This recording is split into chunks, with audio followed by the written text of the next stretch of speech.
du Père et du Fils et du Saint-Esprit, ainsi Dieu. Amen. Bonjour les amis, j'espère que vous portez bien. On a parlé la semaine dernière de la parabole du bon samaritain. Dans cette parabole, on a appris comment Jésus nous a enseigné comment aimer même les ennemis.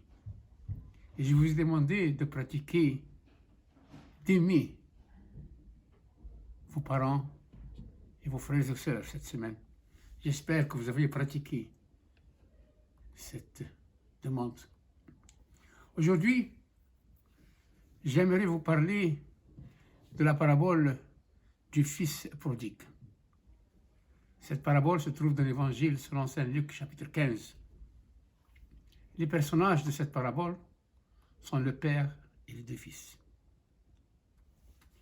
Cette parabole est une des paraboles les plus longues et les plus détaillées et contient beaucoup de leçons. Le plus jeune des deux fils demande de son père sa part de l'héritage. « Donne-moi la part de bien qui doit me revenir. » Une demande choquante qui signifie simplement qu'il souhaite la mort de son père, car l'un fils n'a aucun droit d'héritage tant que son père était vivant. Cependant, le père lui donne sa part. Le fils prodigue prend tout ce qui revient en liquide, il part. Il part dans un pays lointain, abandonnant son père pour vivre une vie de corruption. Ainsi, il gaspille tout son argent. Ayant tout perdu, il se trouve dans le besoin. Il va travailler chez quelqu'un qui l'envoie travailler pour garder les pourceaux. Une des pires travails, car les porcs étaient considérés comme les plus détestables de tous parmi les animaux impurs. Il crève de faim. Il aurait bien voulu se rassasier des carouches. Les carouches, c'est la nourriture des porcs. Mais personne ne lui donne. Ses habits sont déchirés. Il a froid. Ses sandales sont usées. Il marche à pieds nus. Il a peur. Il se trouve tout seul. Sa vie est misérable. Il est vraiment malheureux. Étant rentré en lui-même, c'est-à-dire, il a commencé à reviser sa vie. Qu'est-ce qui lui arrive, lui, qui vivait comme une vie de prince dans la maison de son père? Maintenant, il est dépourvu de tout. Il a faim, il a soif, il a peur, il a froid. Lui qui était bien au chaud dans sa chambre dans la maison de son père, que les serviteurs lui apportaient à manger et à boire. Il se souvient du bonheur. Il se souvient du bonheur dans lequel il vivait. Il se rend compte combien il a été ingrat envers son père qu'il a tant aimé.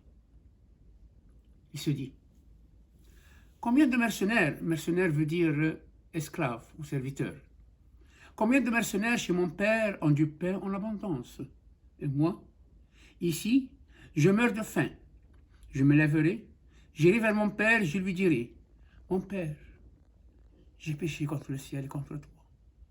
Je ne suis plus digne d'être appelé ton fils. Traite-moi comme l'un de tes mercenaires. Et il se leva et alla vers son père. En cours de route, il se demande, est-ce que son père va le recevoir? Est-ce que mon père va me pardonner?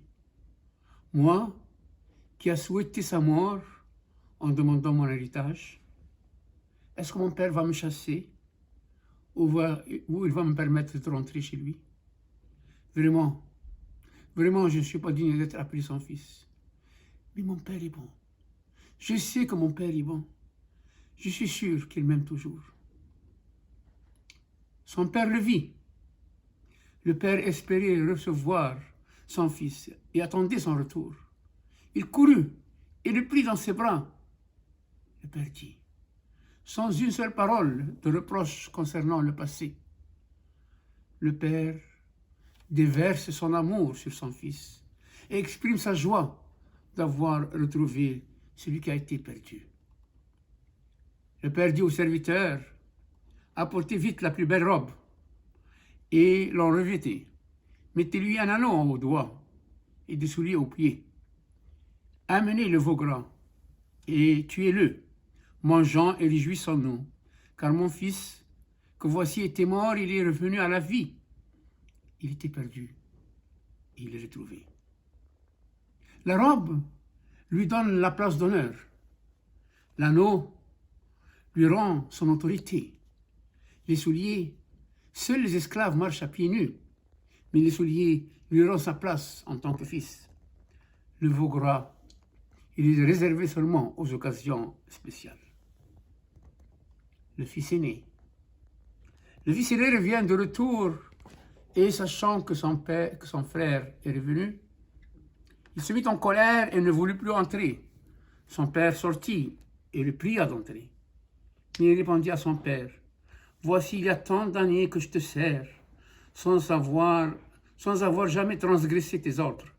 Et jamais tu ne m'as pas donné un chevreau pour que je me réjouisse avec mes amis. Et quand ton fils est arrivé, celui qui a mangé ton bien avec les prostituées, c'est pour lui que tu as tué le veau gras. Mon enfant, lui dit le père, tu es toujours avec moi, et tout ce que j'ai est à toi. Mais il fallait bien s'égayer et se réjouir, parce que ton frère que voici était mort, et qu'il est revenu à la vie, parce qu'il était perdu, il est retrouvé. Chers amis, le fils aîné symbolise le pharisien hypocrite qui se tient dans la demeure du Père, dans le temple, à côté du Père, mais qui ne se rend pas compte de son péché, n'éprouve pas l'amour sincère envers son Père. Le fils aîné représente la méchanceté des pharisiens, leur indifférence à l'égard des pécheurs repentants. Le fils prodigue est l'exemple même d'une repentance sincère. Le Père, c'est le bon Dieu. Oui, c'est Dieu le Père qui nous aime et souhaite notre retour. Et il souhaite le retour de tout pécheur qui est empressé de pardonner et qui attend avec impatience le retour du pécheur. Chers amis, on est tous des pécheurs. On a tous besoin de se repentir. Soyons comme le plus jeune fils. Venez vite à votre père de confession. Il vous attend à bras ouverts. N'ayez pas peur, ni honte. C'est pas facile de reconnaître ses fautes, mais c'est le seul moyen pour se jeter dans les bras de mon Dieu. Oui, mes amis, Dieu est bon. Il nous attend. Soyez sûrs que votre père de confession, qui représente Dieu sur la terre, vous recevra avec joie. Gloire à Dieu pour toujours. Amen. Au revoir, mes amis, à lundi prochain, avec une autre parabole. Au nom du Père, et du Fils, et du Saint-Esprit, un seul Dieu. Amen.